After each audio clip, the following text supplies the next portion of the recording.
నమస్కారం. మషీన్లు సొంతంగా ఎలా నేర్చుకుంటాయని ఎప్పుడైనా అనిపించిందా? అంటే మనం రూల్స్ చెప్పకుండానే అవి ఎలా నేర్చుకుంటాయి? ఈరోజు మనం క్యూ లెర్నింగ్ అనే ఒక సూపర్ ఇంట్రెస్టింగ్ టెక్నిక్ గురించి మాట్లాడుకోబోతున్నాం. దీనితో మషీన్లు పజిల్స్ ఎలా సాల్వ్ చేస్తాయో చూద్దాం. సరే, ఒక ముఖ్యమైన ప్రశ్నతో మొదలుపెడదాం.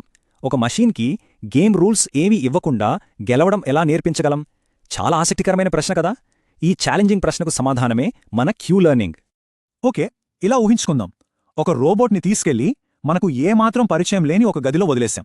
దానికి దారి తెలీదు, ఏది మంచిదో ఏది ప్రమాదమో కూడా తెలీదు. అదేం చేస్తుంది? జస్ట్ ప్రయత్నిస్తుంది, తప్పులు చేస్తుంది, ఆ తప్పుల నుండి పాఠాలు నేర్చుకుంటూ ముందుకు వెళ్తుంది. క్యూ లెర్నింగ్ వెనుకున్న బేసిక్ ఐడియా ఇదే. ఈ పద్ధతి రీఇన్ఫోర్స్మెంట్ లెర్నింగ్ అనే ఒక పెద్ద కాన్సెప్ట్ కిందకొస్తుంది. ఇక్కడ ఏజెంట్ అంటే మన రోబోట్ అన్నమాట. అది తన చుట్టూ ఉన్న వాతావరణంతో ఇంటరాక్ట్ అవుతుంది. అది చేసే ప్రతి పనికి దానికొక రివార్డ్ అంటే బహుమతి, లేదా ఒక పనిష్మెంట్ అంటే శిక్ష వస్తుంది. మంచి పనులకు రివార్డ్, చెడు పనులకు పనిష్మెంట్. సింపుల్. ఇక ప్రత్యేకంగా క్యూ లెర్నింగ్ విషయానికొస్తే ఇది రీఇన్ఫోర్స్మెంట్ లెర్నింగ్లో ఒక చాలా పవర్ఫుల్ అల్గోరిథం. దీని స్పెషాలిటీ ఏంటంటే ఇది మోడల్ ఫ్రీ. అంటే మన రోబోట్కి ముందుగానే రూమ్ మ్యాప్ కానీ రూల్స్ కానీ ఏమీ అక్కర్లేదు. ఏ సిచ్యువేషన్లో ఏ యాక్షన్ బెస్ట్ అనేది అదే సొంతంగా నేర్చుకుంటుంది. ఇక్కడ అసలు మ్యాజిక్ అంతా ఏంటంటే క్యూ లెర్నింగ్ అనేది ఏజెంట్కు ప్రతి సిచ్యువేషన్లో ఏం చెయ్యాలో నేర్పిస్తుంది. ఎలా? క్యూ వాల్యూస్ అనే స్కోర్స్ని నేర్చుకోవడం ద్వారా. ఈ క్యూ వాల్యూస్ అనేవే మన రోబోటుకు దారి చూపిస్తాయన్నమాట. మరి ఈ క్యూ వాల్యూస్ అన్నింటినీ రోబోట్ ఎక్కడ దాచుకుంటుంది? దానికోసం ఒక క్యూ టేబుల్ ఉంటుంది. ఇది రోబోట్ యొక్క మెమరీ లాంటిది, లేదా అది మెల్లమెల్లగా రాసుకునే ఒక స్ట్రాటజీ గైడ్ అనుకోవచ్చు. ఒక రకంగా చెప్పాలంటే ఇదొక అల్టిమేట్ చీట్ షీట్. ఇంతకీ ఈ క్యూ వాల్యూ అంటే ఏంటి? సింపుల్గా చెప్పాలంటే అది ఒక స్కోర్. ఒక పర్టికులర్ సిచ్యువేషన్లో ఒక పర్టికులర్ యాక్షన్ తీసుకోవడం ఎంత మంచిది అని చెప్పే స్కోర్. క్యూ వాల్యూ ఎంత ఎక్కువగా ఉంటే ఆ యాక్షన్ అంత మంచిది, అంత మంచి రివార్డ్ వస్తుందని అర్థం. ఈ కాన్సెప్ట్ని ఈజీగా అర్థం చేసుకోవడానికి గ్రిడ్ వరల్డ్ పజిల్ అనే ఒక చిన్న గేమ్ చూద్దాం. ఈ గ్రిడ్లో మన రోబోట్ 4 ప్లేసెస్లో అంటే స్టేట్స్లో ఉండొచ్చు. దాని టార్గెట్ ఏంటి? గోల్ని చేరుకోవాలి, ట్రాప్ని అవాయిడ్ చేయాలి. రోబోట్ 4 పనులు చేయగలదు. పైకి, కిందికి, ఎడమకి, కుడికి వెళ్ళగలదు. ప్రతి పనికి ఒక రిజల్ట్ ఉంటుంది. గోల్కి వెళ్తే +10 పాయింట్స్, ట్రాప్లో పడితే -10. ఏ అడుగు వేసినా అంటే ప్రతి స్టెప్కి -1 పాయింట్ వస్తుంది. మొదట్లో రోబోట్కి ఏమీ తెలియదు కదా, సో దాని క్యూ టేబుల్ ఇలాగే ఉంటుంది. అన్నీ సున్నాలు, ఒక బ్లాంక్ స్లేట్ లాంటిది. దానిమీద అనుభవంతో రాయడానికి రెడీగా ఉందన్నమాట. మరి రోబోట్ ఎలా నేర్చుకుంటుంది?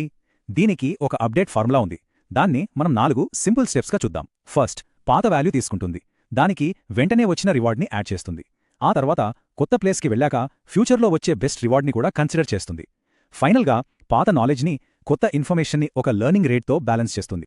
ఓకే, ఇప్పుడు మన రోబో ఈ రూల్స్ వాడి తన చీట్ షీట్ని ఎలా ఫిల్ చేస్తుందో లైవ్గా చూద్దాం. Learning process in action. Robot ఇప్పుడు స్టేట్ S1లో ఉంది. అది ఫస్ట్ టైం రైట్ సైడ్కి మూవ్ అయింది. ఇది నార్మల్ స్టెప్ కాబట్టి దానికి -1 రివార్డ్ వచ్చింది. ఇప్పుడు చూడండి క్యూ టేబుల్లో ఏమైందో. స్టేట్ S1లో రైట్ యాక్షన్కి వాల్యూ 0 నుంచి -1కి మారింది. ఇది చిన్న మార్పే కావచ్చు, కానీ రోబోట్ తన మొదటి పాఠం నేర్చుకుంది. ఓకే, ఇటు వెళ్తే కొంచెం పనిష్మెంట్ ఉంది అని అర్థం చేసుకుంది.